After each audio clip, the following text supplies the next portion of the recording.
Hello everyone, my name is Nathan and today it's time for another episode of Oxygen Not Included in the One Duplicant Challenge. In the previous episode we finalized all the designs for each of the volcanoes and today it's time to find a cooling solution to get the metals to their final temperatures. Currently the iron volcano is still dormant and soon enough the aluminium volcano will have heated up the water, so this will be kicking in shortly. Now one thing I figured we could try is combine all of these three geysers in order to collect a massive amount of coolant that when it is used up we'll be sending to the main planetoid. So first things first, I probably want to make my way all the way over here and then let me see, is this gonna be enough? I think I want to utilize the entirety of the space here. So maybe let's just continue all the way over to here and then we're gonna start dropping stuff at this point. And then if we want to keep things nice and even, this here is going to be our border. And therefore it is also going to be the bottom part where we start collecting the liquid. So this can also swap over and we'll have everything swapping over at the same spot. These geysers are actually conveniently aligned. Let's say we go ahead and limit this a little bit up to 3 tiles. This should still give us a good flow, but it's going to be a corridor where the polluted water flows through. And then I would also limit the dropping point to about 3 blocks in size. Let's maybe get a ladder in place so we can start building everything. You know, while we're at it, let's maybe also do this one. Now it's time for the big building spree, and I'm pretty confident I can do this in 2 cycles maybe. I mean, just look at this. I'm going absolutely nuts on these blocks. I know it's a silly thing to be happy about, but that's all I require. You know, I really like where this is going. It's like connecting the dots somewhat. Alrighty, here we go. Admittedly, it took a little bit longer than 2 cycles, but that was just because I was too lazy to bring the igneous rock material in big quantities using an automatic dispenser. I regret it now, but that's just how things go. The most important part is we now have this in place where I want to collect my liquids. If we ever need more space, we could actually just go down a little and fill up the bottom part as well. In the meantime, the aluminium volcano managed to convert everything to steam. It is 110 degrees at the moment. I'm gonna wait to pump out the materials, but I'm actually gonna make use of the aluminium in the effort of transferring the heat between the waters and the items.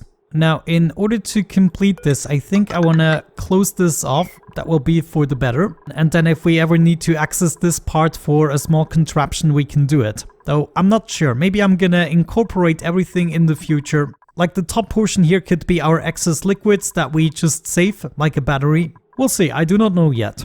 Wonderful, and with these tiles out of the way, it's time to open up the first geyser. And it looks like we need to grab some skills. Yeah, I'm good on morale. Let's do field research. Sorry, that was my computer, you don't have to check. And I would say we're gonna analyze that right away, pick up the materials as well. Oh, actually it became active. It was dormant a second ago, but that's fine. It's just a little bit of hypothermia. Oh, speaking of it, there we go. Actually, what does hypothermia do? Minus science, machinery, construction, cuisine, and +1 sneeziness. Yeah, it's really not that bad in our situation. What is bad, however, is that why didn't I close this off? I totally forgot about that. Yeah, this is actually slightly more pressing. Come on, close the gap, close the gap. Wait, what am I doing? Don't trap. No, gosh. You couldn't have picked the worst time to sleep. Okay, well, as long as this doesn't go over and actually taint my water source, I'm happy. Oh, looks like I finished it before sleep time. Well, at least that. There we go. This is now looking much better and we can collect the cool slush geyser, polluted water at a very chilly temperature. And I'm just gonna analyze all 3 geysers and clean them up a little bit before we go to the next step. Okay guys, something I did not watch closely enough. This is actually a polluted water vent. What does that mean? It erupts boiling, contaminated water. Now, I was unsure about the boiling part. It says 30 degrees, which wouldn't really be boiling. But the worst part about it, it actually comes with germs.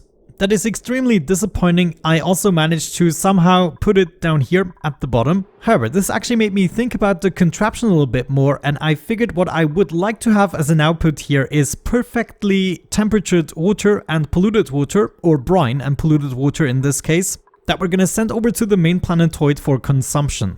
I originally hooked up this pump in order to dump everything into space and start fresh, but I think that won't even be necessary.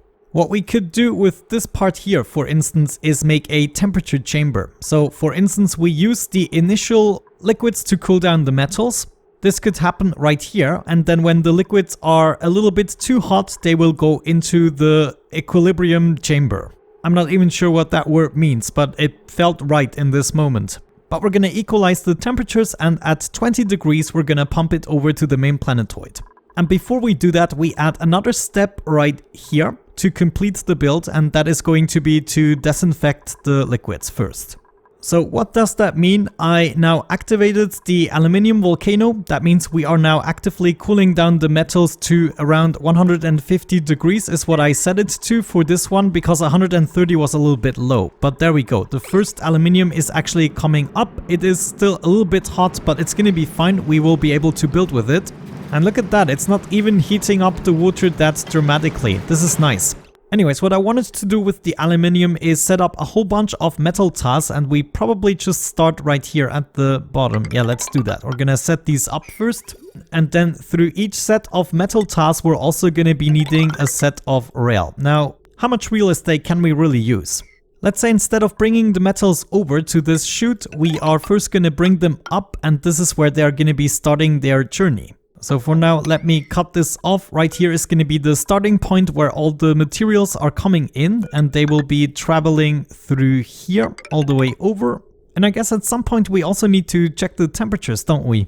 Yeah, I think we might move up and just make a loop. I have an idea. What if we added a layer of ethanol kind of as a warning system? We have some ethanol here, and if I'm not mistaken, at 78 degrees it vaporizes. That means if we set this as a notification, we will know when our system is starting to fail. Yeah, I really like that. We should get to it. So we will be entering the system from here. And then this is going to be the direction. We move up here. And at this point somewhere, we check the temperature. Actually, we could check it right here and then still have enough space to check the liquid temperatures. All we need is a conveyor rail thermosensor. We're going to place that here. And then let's do the same thing with the liquid pipe thermosensor. Maybe right there, together with the liquid shut-off. That's gonna go there. And speaking of liquids, we might also want to use aluminium pipes for that. 2,900, we need a little bit more.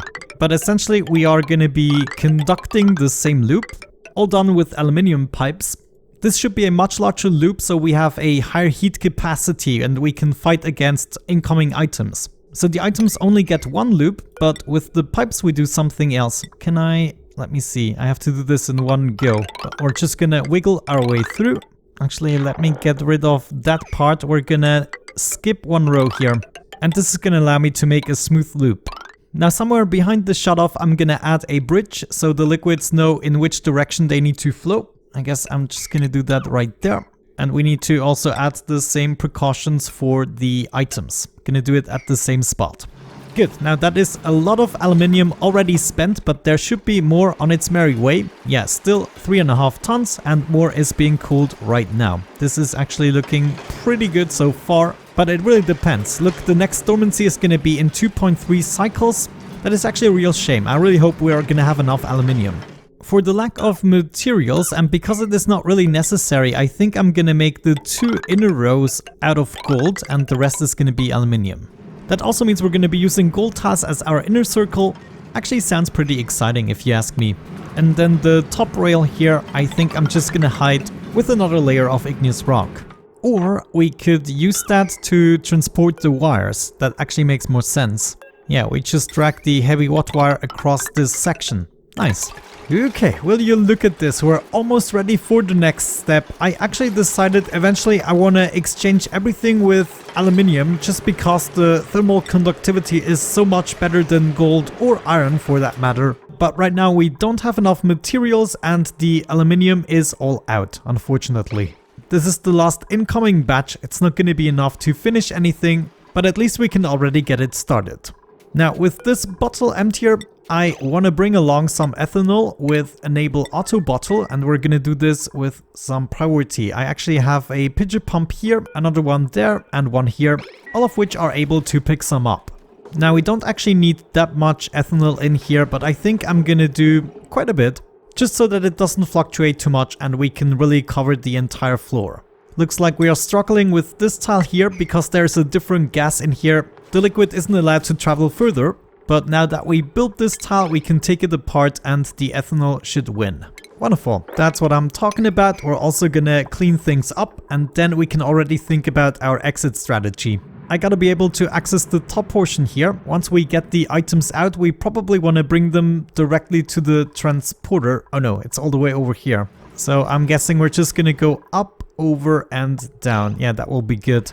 I'm gonna go with one more bottle. We almost have 100 kilograms of ethanol per tile here. Should be plenty for our purposes. I actually have enough aluminium to already exchange all of the pipes. So all the gold pipes are gonna be exchanged. And then we already have that sorted out. Good, let's maybe do the items first. That's gonna be an easy one. I'm actually gonna go down here, delete this guy, unhook you, and now we can travel up through the insulated tiles and we're gonna move over, probably hop over here with a bridge, and then we're just gonna move all the way over until we reach the teleporter. And that's gonna be as easy as that. Let's also build a ladder to be able to get all of this done. Once we have everything sealed off, I also would like this here to become a vacuum, so we can already install a pump. A mini gas pump, as a matter of fact, right there. And all we have to do is bring it right here. This would already be good, right? Though maybe I don't quite want to hook it up just yet, since that would be useless pumping. Thinking about it, for the liquids, it would be great to first process them. There are two ways we need to process the liquids, with a water sieve and then what else? Oh no, we haven't unlocked the other thing yet. There it is, the desalinator. And it's just a teensy tiny research away. I think I might want to consider doing that. Because what we could do is add a water sieve automation. Like we can have something right here.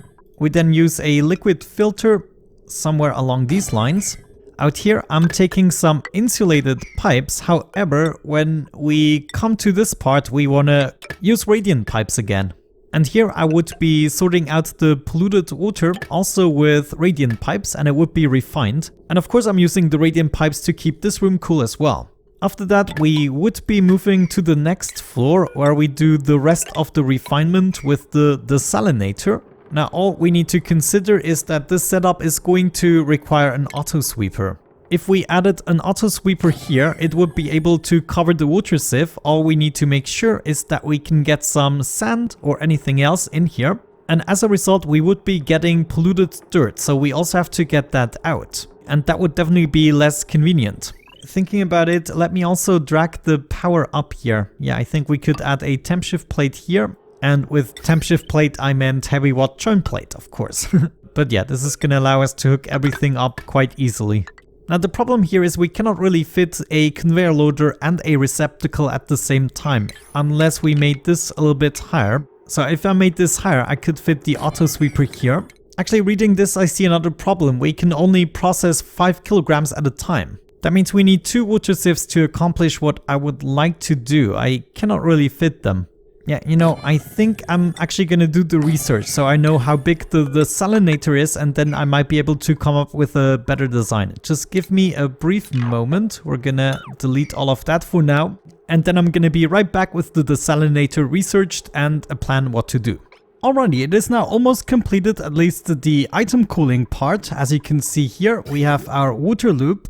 I decided to rearrange the shutoffs a little bit so we can have a nicer frame. But essentially I'm going to be bringing in the water here from somewhere. It's going to go through the shutoff, and either it's going to go through the loop if it is still cool enough, or it will continue along the path. If it is, let me see, liquid, we need some polluted water. If it is polluted water, it is going to continue through the shutoff and it is going into the water sieve being processed here. However, everything else, including the brine, which is the only other liquid we should be getting, the brine will go through the desalinator that I researched here, and it will go all the way up. The desalinator actually will not produce any materials. We will only be getting materials. That means we still need a conveyor loader somewhere. I'm gonna put that right here, and actually we could just connect these rails, because anything that I pick up from the floor here, that doesn't need to be cooled. It can go directly into the line for the main planetoid. However, right now I decided to extract the materials here because it is still useful in order to build stuff. And then of course the same thing right here, we will be getting the polluted dirt that will be going up directly into the same rail. This conveyor receptacle is going to be responsible to bring along some sand, so that is also going to be a thing that is going to be provided by the main base eventually. As a final step, once we extract the water, it should be going all the way over here into whatever setup we have configured there. And I'm actually thinking about making an aqua tuner steam room here in order to then cool down the water somehow, if it still requires cooling. Once it is cool enough, we also want to pump it out again, so it will be coming back, going all the way over here. And also in the next episode, we will be taking care of the cleaning process. So we already know what to do the next time. We need to equalize the temperatures and clean the water and then bring it back to base. And we will have perfectly tempered water to store in the main base. So without any further ado, let's get the water into the loop. I'm gonna do it right there. And because we use the bridge, we cannot really overfill it. We should also set up the thermosensors here so I don't forget about it. The items are cool enough if they reach a temperature below 50 degrees, in my opinion. Actually, let's see if we can go lower. If we can go to 30 degrees, that would be even better. And then the water I'm gonna utilize until we reach until we reach above 22 degrees. That means all water that has been heated up to 22 degrees or above is gonna exit, or all the liquid. And then we should set up the rails here. All the items can go, and we're also gonna start to pick them up. Yeah, there we go. We can pick up the iron and we can pick up the gold. We don't have the aluminium coming in right at this moment. There we can see the gold is already incoming. That seems to be working. It's taking the path. Let's go ahead and build this, please. And it looks as though right now we can cool this down quite easily. The gold isn't the real issue at this point. Water is now also incoming, which is absolutely fabulous. And we should be seeing these tiles cooling down pretty rapidly. Also now the water is already above the 20 degrees, so it's going through the process here. However, I haven't built these pipes, so everything is gonna get stuck in a bit. So maybe it would be wise to get some kind of an initial storage going for us. Let's just set up 2 reservoirs for the time being, just so that we have a path for the water to go. Otherwise it's gonna remain in here and unnecessarily heat up while we still have chilly liquid available. Oh, and I totally forgot to hook up the pipe. This is actually important before the mini gas pump heats up too much. Oh, there it is. I think those are the last pipes that I required, and oh, wait a second. Of course, it's because it got stuck. No, I should have used a filter. I knew it. So this is actually a perfect example where the shutoff is not going to work. The shutoff is only working if you have a perfectly flowing structure. So yeah, unfortunately, we'll have to remove this again, including the sensor, and we'll have to replace it with a filter system. I mean, it's not the end of the world, it's just a little bit annoying. Especially because now I also have the polluted water in here, which I don't really want. So I'm actually gonna extract that, and we're just gonna dump it back into here as a little exception. So back to the liquid filter we go. It's already correctly set up. There it is, filter. We do want to filter out the brine in this case, and then the polluted water can continue. Okay, nice, now we're talking. We're only getting water back, which is perfect, but before I accumulate too much, we should build that and dump the polluted water I have in here. And look at all the nice and chilly metals I'm receiving. I'm so happy. Wonderful, I'm finally where I wanted to be for today. I'm collecting the water. It comes in at around 30 degrees at the moment, but that should change very soon to approximately 22 degrees. I think we should maybe even go higher, maybe 25 or so. Also, you can see the gas element sensor here. Of course, this little thing here is absolutely unnecessary. I just figured it would be fancy. Let's go with unbreathable gases. And we're looking for ethanol gas. So as soon as we detect ethanol gas, then it's gonna send a signal into both directions, and we can do with that whatever we want. But essentially it means something failed and this is getting way too hot, over 80 degrees. Great, how are the items doing? This here is now also almost a vacuum, which is nice. So the items that are going through here are not doing any damage. And yeah, from the looks of it, the items only have to go through once, even though they are coming in pretty hot at 150 degrees, and they have cooled down to the 20 degrees pretty quickly. So I think we can accommodate the 3 volcanoes, at least as long as we have liquids to pump. And of course, as long as the liquids are below 25 degrees, we are not necessarily collecting them. But in dry phases like this, we can fix this by, for instance, increasing the temperature here. We could accept items at 200 degrees already. And that of course would demand more from our liquids, so they heat up a little bit quicker. And we can see that actually worked. Now that the iron went through, that was a little bit hotter. It's coming in. Wow, what's going on here? That's actually interesting. It's coming in at 180 degrees, and right here it's already cooling down to 40. No, actually there are still some gases around. Yeah, let's just wait for this to pass. But I believe we are where we should be. The next time we can take care of the equilibrium chamber. And yeah, we'll see how that turns out. But with that out of the way, thank you so much for watching, guys. I really hope you enjoyed today's episode. Have a great time and see you in the next one. Bye bye.